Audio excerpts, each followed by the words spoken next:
So, today is a dark day, and you need to hear it, and you need to see it, because the truth is that the dark days aren't necessarily dictated by a success or a failure or something that's happening in your life.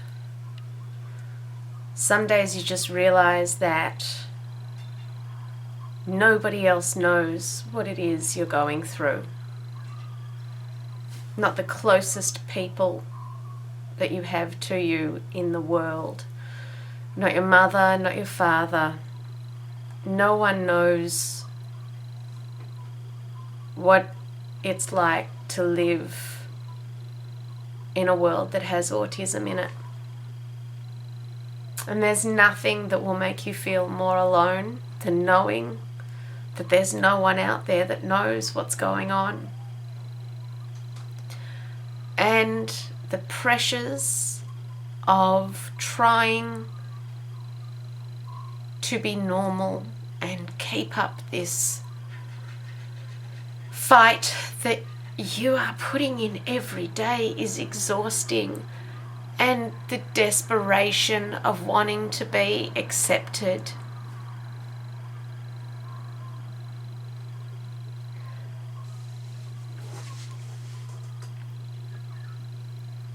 I won't stop what I'm doing. I won't stop fighting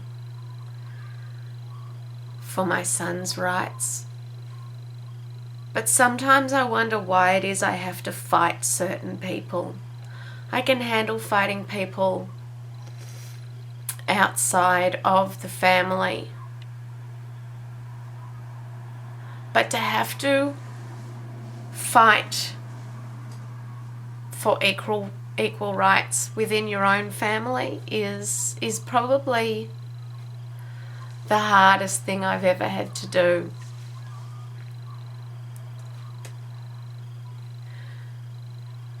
My father doesn't know my son. Doesn't know how to talk to him. Doesn't give him the same opportunities that he gives the other grandkids.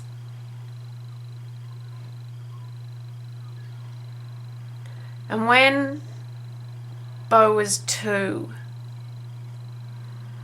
I took him round to my father's house and I said, hey, listen, you've got to put some time in.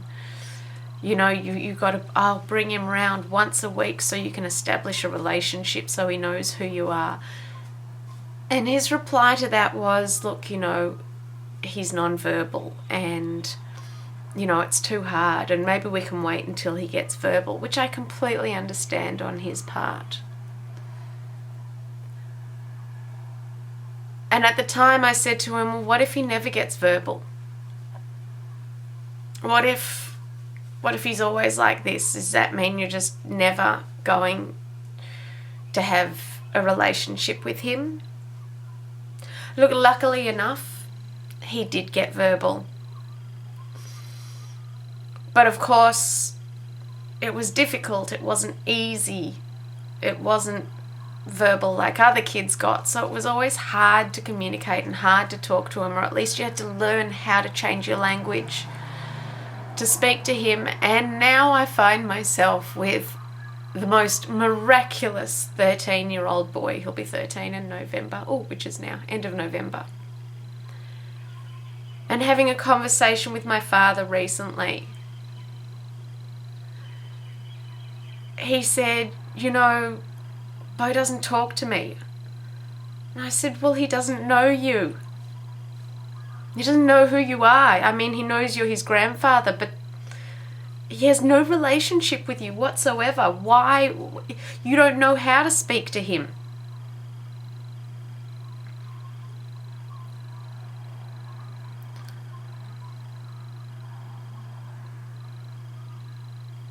People come over to my house in my family and they judge how clean it is.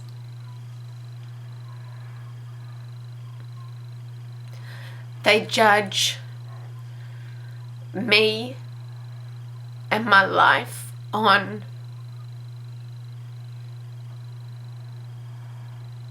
their ideas of success.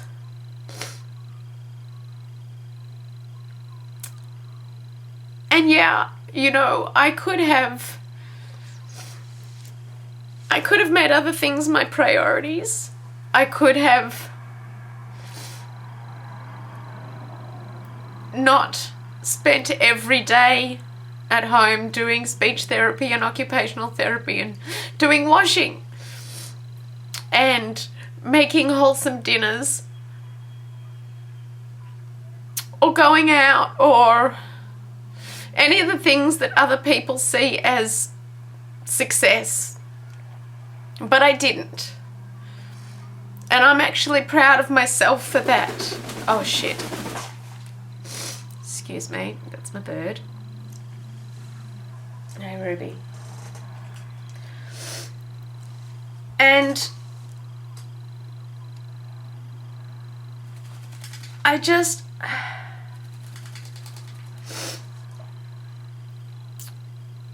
really wish that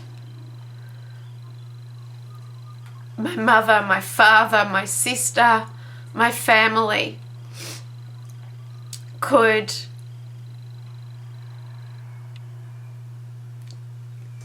I don't want them to taste it. I don't want them to experience it. I don't want anybody to experience what it's like to try and raise a fully functioning family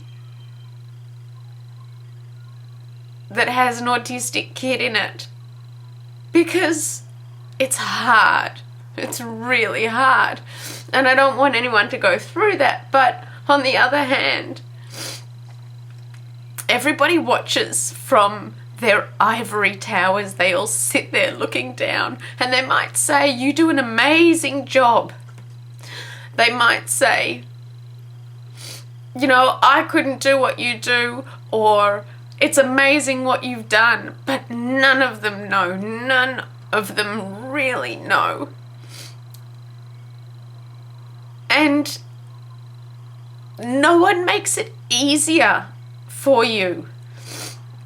They're not prepared to bend their rules or the way that they do things to try and accommodate for the fact that you're constantly trying to do stuff that makes your family uncomfortable. You know, big dinners, family events, birthdays, things that they want you to come to, and you're invited and you're expected to be there because you're family. But they won't change their idea of how it should be done. They just expect you to fit into it.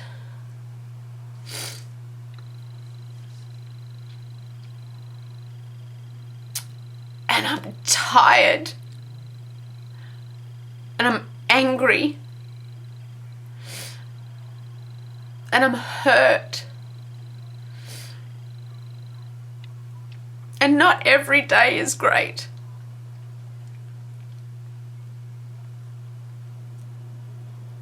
And I'm okay to fight the ignorant assholes out there that don't get it.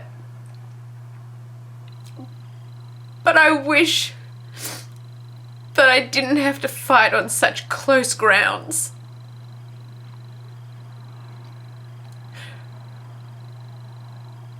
Okay, religion and autism definitely do not mix. And God help you if you have a family who holds their religious beliefs above their love for your human, their grandchild. And I don't like putting out videos like this, but you have to know that every smile you see on every video I put out has had a day like this. When you're just so alone and so tired of fighting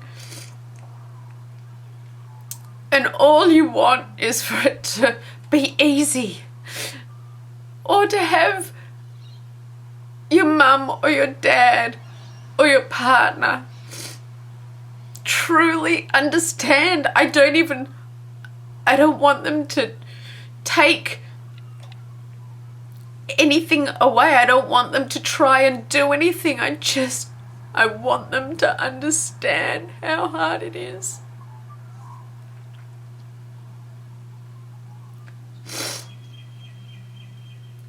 And maybe not judge on whether my income is enough for them to have considered me successful, or my house is clean enough for them to consider me doing okay.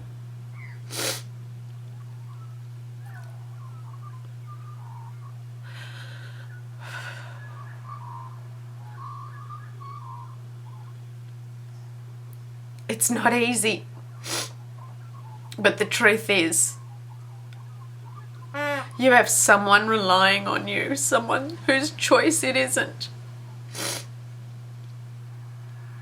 that requires you to fight on their behalf, and you have to, regardless of whether you get the support or someone fighting for you.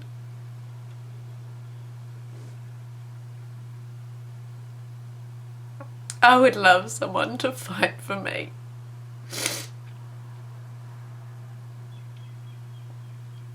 Because I'm not sure I've got much more fight left in me for me. I'll never give up fighting for Beau, never.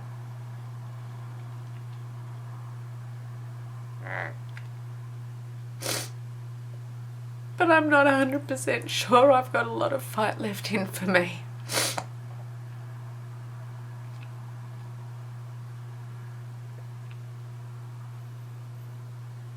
Not every day is roses, and I don't want you to think that because of the videos that I post up, my life is different to yours because you're struggling. It's not.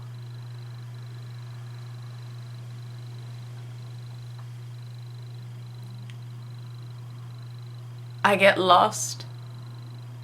And I get lonely and I get angry.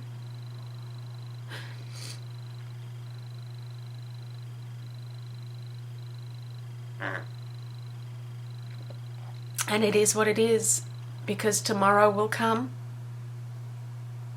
Regardless of how today is, tomorrow will come and there will be another fight to fight. NDIS, Department of Education, introducing a new food, Halloween, where my child is the weird child that doesn't eat lollies, doesn't want to get dressed up.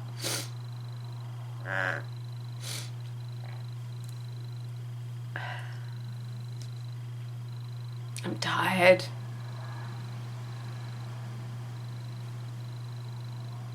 And I'm lonely.